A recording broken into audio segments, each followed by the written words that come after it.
It's like you're not wanted here. You should go." Even though my brother said mean things to me, my sister-in-law sitting next to me quietly squinted her eyes and smiled, enjoying my surprised face. When I looked at our mother, who I lived with for a long time, she sadly said, "Living with your brother and his wife, who went to a really good university and works at a top company, seems better than living with you, Linda. You always stay inside the house," she said calmly. My mother, sister-in-law, and brother didn't seem to realize how much I've helped with money and worked for our family. Even though it hurt, I said, "Okay, I'll go. Don't ask me for help again," and started packing my things. She watched me and sarcastically said with a smug smile, "Giving up so easily, Linda?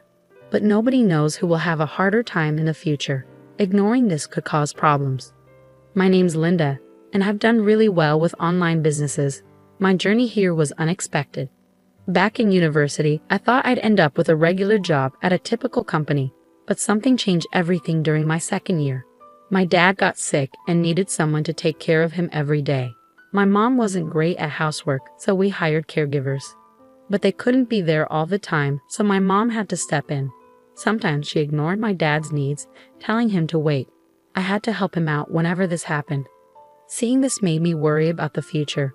When I start working, who will take care of my dad? I couldn't rely on my mom alone. So I started looking into ways to make money from home. I studied online business stuff during university, using what I learned in economics. I teamed up with friends who knew about management and economics, and then with others who were good with computers. That's how we started our online business project. We had a nice office where staff could work if they found it hard to concentrate at home, or for new employees to learn the ropes. But personally, I hardly ever went there. My main workspace is at home, where I can be with my dad. I do most of my work there. One day, my dad asked me if I gave up on a full-time job for him, or if it was hard to find one after graduating. It made me emotional, but I explained how I've been running my online business since college. It's doing well, and I can work from home without any problems. My dad was proud of me and grateful for what I do. He said I've become a responsible adult, which meant a lot to me. I'm actually not the only child responsible for taking care of my father. I have an older brother named Tom, who's 2 years older than me. Tom tends to be selfish and doesn't often think about others. He's always been really smart and did great in school. After he graduated from a top university, he easily got a job at a really good company. When we found out about his job, we were surprised but happy for him. We all tried to reach out to congratulate him, but his response wasn't what we expected. He said he was starting a new life in the city and didn't plan to come back home. He wanted us to believe he was doing well on his own. Then he hung up the phone abruptly. Since that day, we couldn't get in touch with Tom at all. He cut off all communication with us, ignoring our calls and messages. Even though our dad had supported him financially through college and living on his own, Tom never seemed grateful and distanced himself from us. Both my dad and I felt shocked and disappointed by his behavior. We started to wonder if our mom was secretly talking to Tom. But even with Dad's health getting worse and needing care every day, Tom's complete silence showed he didn't care about his responsibilities as part of the family. Then one day, we got some unexpected news from Mom. Tom called me out of the blue. He said he's thinking of marrying someone and asked if we could give them a wedding gift. He wants $99,000. Mom told Dad and me about this, looking a bit worried because of our finances. Mom mostly stays home except for her part-time job 3 days a week. She usually spends her salary on lunch and shopping with friends, so she doesn't save much. I was surprised that Mom wanted to give Tom so much money, especially since we hadn't heard from him in a long time. Dad was first calm but then got really mad. Why should we give him all that money when he hasn't even talked to us since he left home? He was upset with Mom, who looked unhappy and glanced at me for support. Mom tried to explain, but think about it, Tom's getting married. I want him to have a good life and maybe even give us grandchildren. It's what parents want. Please understand, she said calmly. The main reason I didn't go for a regular job was because of Mom, so it hurt to hear her say those things. Dad was also upset with Mom. Linda stays home to take care of me because you didn't help enough. I've supported Tom a lot, but he's never thanked me. How can you ask for such a big gift for him? That day, there were loud arguments between Mom and Dad. I listened from the next room, worried about Dad's health. Mom always favored my brother and praised him, but she didn't understand why I stayed home to care for Dad. It made me really sad. After Mom left to go out for dinner, Dad said to me, "Linda, thank you for always being here for me." "It's okay, Dad. I've known for a long time that Mom favors Tom. I'm used to it. I know I've asked a lot of you. I wish I could do more to help you. Dad, you've done so much for me. You've supported my education and always encouraged me. If it wasn't for you, I might not have started my online business." My father's smile brought me some comfort, but I couldn't understand why Mom, who had such a caring father, acted so selfishly. And my brother, who hadn't talked to us for years, suddenly asking for a big wedding gift was hard to swallow. But the most shocking thing happened shortly after. One morning, I found my father wasn't moving. I called an ambulance, but it was too late. He had passed away. Many people came to his funeral to pay their respects, showing how loved he was. Normally, the wife would arrange the funeral, but Mom said she was too busy and left it all to me. She was always on her phone, seeming more concerned about that than about Dad's passing. I felt angry and unsupported. I focused on arranging the funeral to give Dad a proper send-off. Then something surprising happened. My brother showed up at the funeral with a woman in a flashy dress. He was dressed casually, which wasn't right for the occasion. Everyone was shocked, but Mom greeted him with a smile. "I'm glad you're here, Tom. Now your father's inheritance will be ours," Mom boldly stated. The atmosphere in the hall changed completely after Mom's sudden statement. Everyone was shocked and confused. "Honestly, I don't think Linda should expect any inheritance. She's been at home taking care of Dad," Tom said loudly with a hint of sarcasm. I was surprised and sighed deeply. He must have known about our family situation and Dad's help from Mom.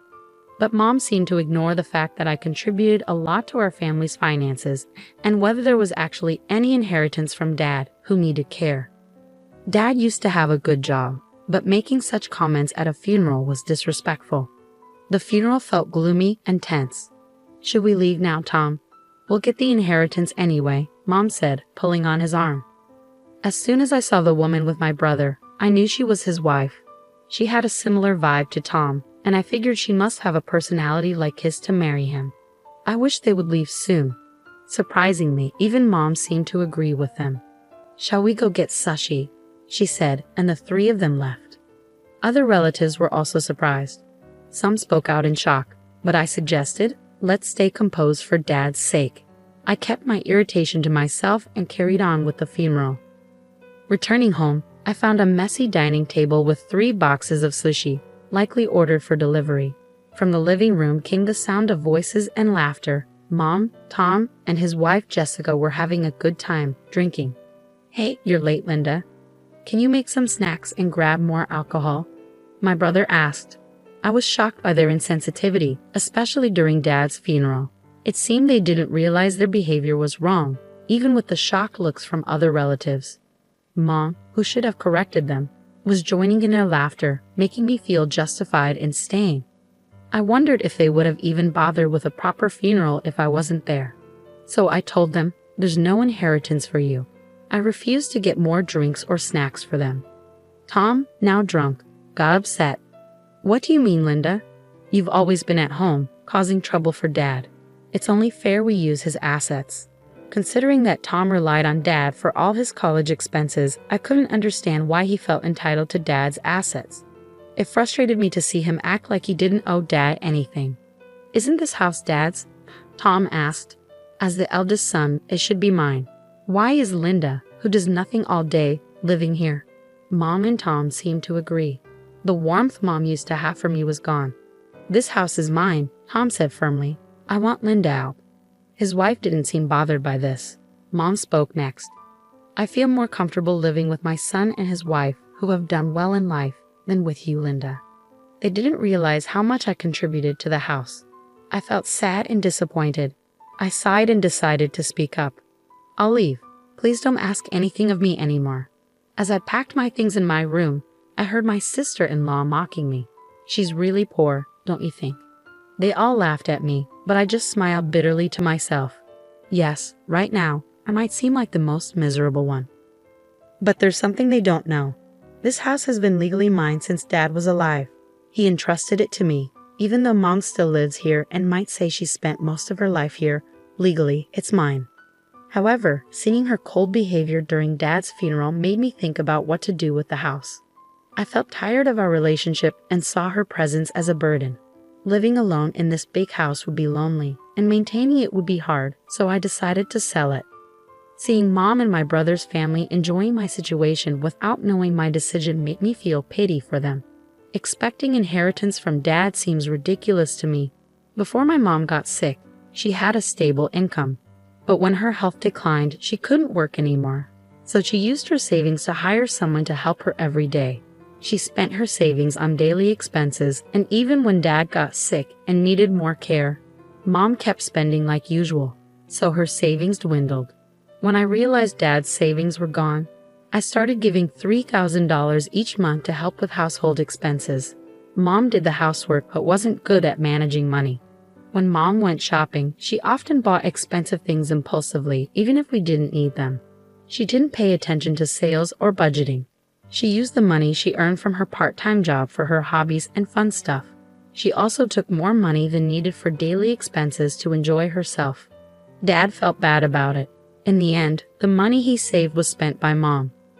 As I prepared to leave the house, I withdrew all the money I had been giving for household expenses. I couldn't bear to let my mom keep using it. The next day, something unexpected happened. "Did you take the household money, Linda?" Mom's voice came through the phone one quiet morning. She sounded surprised and a bit upset. "Mom, what household money?" "Dad's savings. Those were all gone when I checked." "Did you forget that you used them up?" I left the ledger on the table. It shows how you kept taking money from Dad's savings. Dad knew about it too. After his savings ran out, I was the one giving $3,000 every month to support the house. I heard Mom rushing around, probably looking for the ledger I mentioned. Then I heard the living room door open. "Mom, what's going on? Wasn't there supposed to be inheritance after Dad passed? Did you use it all?" My brother sounded angry and disappointed. His wife's voice echoed in the background. "I can't believe this, Mom. Did you really call us back home expecting us to support you financially? That's really harsh." "No, that's not what I meant." It was clear Mom had called them back because of the inheritance. Hearing this, I knew they wouldn't trust her anymore. We left our stable jobs to come here, expecting to get Dad's inheritance. How are we supposed to live now? "What, Tom? I didn't know you made such a big decision."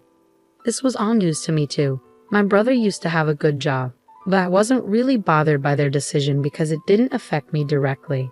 "And what about the $2,700 you've been getting every month?" My brother asked. "Mom, you kept saying Linda wasn't working, right?" Mom suddenly looked at me with shock and guilt. "What? Linda? What's going on?" she asked. I smiled a little and said, "You should look into remote work. These days, you can have a job without leaving home." I never told them about my successful online business. I knew if they knew, they'd start relying on me. Worse, they might interfere with my business. "Please come back. Let's be a family again." Mom's voice was small, as if she hadn't blamed me at all. But I had no intention of going back. "Mom, you just want to rely on my money, right? And about the house. While Dad was alive, I took over ownership because of the property taxes. It's mine now. I don't plan to live there anymore, so I asked my uncle, who runs a real estate agency, to sell it. He was really mad about what happened at Dad's funeral, so if my brother and his family stay there, he'll kick them out. Losing our home was something I never imagined. Mom sounded shocked, and I could hear my brother's voice on the phone asking, "What's going on?" Feeling too overwhelmed to answer my brother's question, I decided to leave everything to Uncle. He promised to handle things and explain everything to Mom and my brother's family, so I trusted him. "Goodbye. I'm cutting ties with you and Mom. I won't be using this phone anymore. Farewell." With that, I ended the call. I imagined their surprise and felt a brief sadness. It would be hard for them to find me. I had plans to move abroad, a dream I never shared, not even with Dad. I always wanted to live in a warm, tropical country with a diverse culture. When Mom and my brother's family asked me to leave the house after Dad died, I saw it as the perfect chance to make my dream come true. After being evicted from the house, I immediately started packing and searching for a place abroad. I wanted somewhere quiet near the beach, so I focused on finding the perfect spot. Now, I'm living alone in a short-term rental apartment close to the city center with good transportation links, which is great for getting ready for my move abroad. With my brother, his wife, and mom busy looking for a new place to live after the eviction, they probably haven't had time to think about me. By the time I heard they were cramped in a small apartment, taking up part-time jobs to get by, I was already settling into my new life abroad.